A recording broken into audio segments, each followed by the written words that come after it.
HVDC transmission system, याच्यामध्ये आपल्याला block diagram study करायचा. सो एक जनरेटिंग स्टेशन आहे. So this your generating station.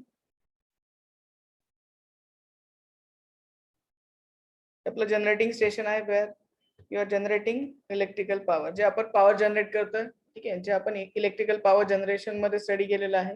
Various power plant आहेत जिथे आपण इलेक्ट्रिकल पॉवर जनरेट करतोय. ठीक आहे. So suppose this your thermal power plant. हा तुमचा थर्मल पॉवर प्लांट आहे which is located far away from the load centre, म्हणजे लोड सेंटर पासून खूप जास्त डिस्टन्सवर आहे. खूप जास्त म्हणजे किती, फॉर एक्झाम्पल 800 किलोमीटर और 900 किलोमीटर, म्हणजे 800-900 किलोमीटर पर्यंत तुम्हाला पॉवर ट्रान्समिट करायची आहे. सो हा जनरेटिंग स्टेशन आहे. इथून तुम्हाला लोड सेंटर पर्यंत, म्हणजे सपोज इथे आपलं लोड सेंटर आहे. ठीक आहे, इथे आपलं लोड आहे, कन्झ्युमर आहे. एवढ्या डिस्टन्स पर्यंत, फॉर एक्झाम्पल 800 किलोमीटर पर्यंत आपल्याला पॉवर ट्रान्समिट करायची आहे. सो आपण लॉंग डिस्टन्स साठी प्रेफर करतो HVDC, that is high voltage direct current transmission. Long distance मध्ये तुमची HVDC चे लॉसेस काय असतात, कमी असतात as compare to HVAC. AC transmit करण्याचे डिसएडव्हान्टेज काय आहेत किंवा HVDC चे ऍडव्हान्टेजेस काय आहेत हे आपल्याला डिटेलमध्ये नंतर स्टडी करायचं. ठीक आहे. सो याच्यामध्ये हे आपलं जनरेटिंग स्टेशन आहे. इथे आपली पॉवर कोणती असणार आहे, जनरेटिंग स्टेशनला आपण जनरेट करतोय AC. ठीक आहे. सो जनरेटिंग स्टेशनला AC जनरेट करतोय.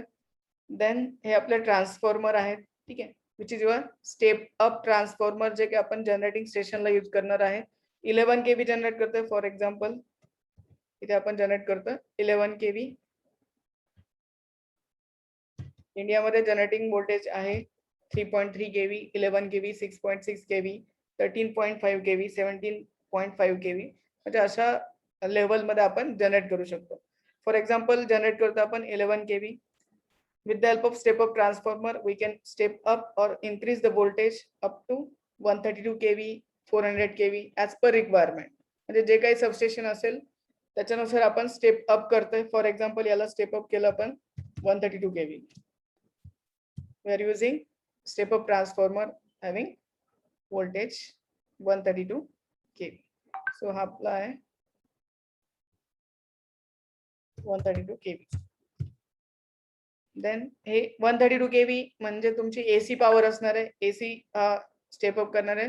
Your transformer is works on only AC. ठीक आहे. आता याच्यामध्ये आपल्याला DC मध्ये कन्वर्ट करायचं, that's why you are using converting station. Converting station किंवा AC टू DC कन्वर्ट करण्यासाठी आपण सिम्पली काय यूज करतो, रेक्टिफायर. ठीक आहे. हा जो आहे आपला AC टू DC कन्वर्टर, म्हणजेच हे जे तुम्ही थायरिस्टर यूज केलेलं आहे किंवा जे आपण SCR, you can say SCR और थायरिस्टर जे यूज केलेलं आहे, which will convert AC to DC. म्हणजे AC पॉवर आपल्याला DC मध्ये कन्वर्ट करायचंय. DC मध्ये कन्वर्ट केलं, देन थ्रू ट्रान्समिशन लाईन, ही ट्रान्समिशन लाईन आहे, इथे बघू शकता तुम्ही.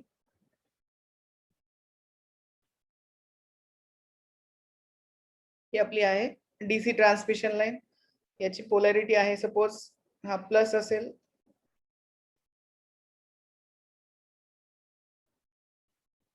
याची पोलॅरिटी सपोज पॉझिटिव्ह असेल आणि याची निगेटिव्ह असेल. म्हणजे DC ट्रान्समिशन लाईन मध्ये आपण फक्त 2च कंडक्टर यूज करत असतो ऍज कम्पेअर टू AC मध्ये आपण 3 फेज साठी 3 कंडक्टर यूज करतोय. But in case of DC you are using only 2 conductors, one for positive and another for negative. ठीक आहे, 2 कंडक्टर या ठिकाणी आपण यूज केलेले आहेत.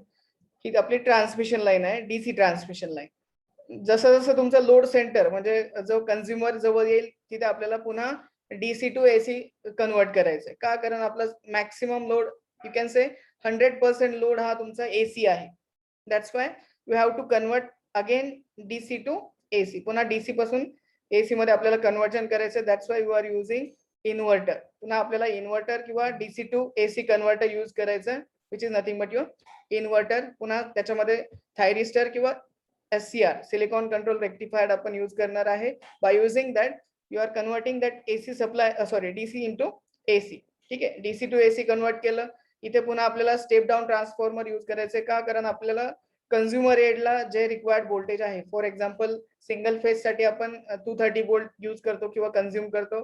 3 फेज साठी 400 वोल्ट 11 kV, जे as per requirement industrial requirement असेल. दॅट्स वाय हे किती असणार आहे, 132 kV इथे डीसी असणार आहे. ठीक आहे, हे 132 केव्ही डीसी आहे plus minus 132 kV you can say. तो डीसी आहे, that DC you have to convert into AC. ठीक आहे, with the help of this inverter. ठीक आहे, हे जे इन्व्हर्टर आहेत हे 132 केव्ही डीसीचं पुन्हा 132 केव्ही एसी मध्ये इन्व्हर्जन करणार आहेत. आणि याच्यामध्ये हा तुमचा ट्रान्सफॉर्मर आहे. Again it will step down that 132 kV into required value. For example it will step down up to 33 kV. हा 33 केव्ही ला स्टेप डाउन करेल. ठीक आहे, 33 केव्ही ला स्टेप डाउन केलं. अगेन इथे एक सबस्टेशन असेल, that substation will again step down the voltage from 33 to 11 KV. पुन्हा आपण पोल माउंटेड सबस्टेशन यूज केलं, तर पोल माउंटेड सबस्टेशन काय करेल, 11 केव्हीचं 440 वोल्ट मध्ये स्टेप डाउन करेल. आणि आपल्याला जर 440 वोल्ट 3 फेज सप्लाय रिक्वायर्ड असेल तर डायरेक्टली आपण सप्लाय घेऊ शकतो. सिंगल फेज घ्यायचा असेल तर एक फेज आणि एक न्यूट्रल घेतो. ठीक आहे, सो इथपर्यंत क्लिअर असेल सर्वांना.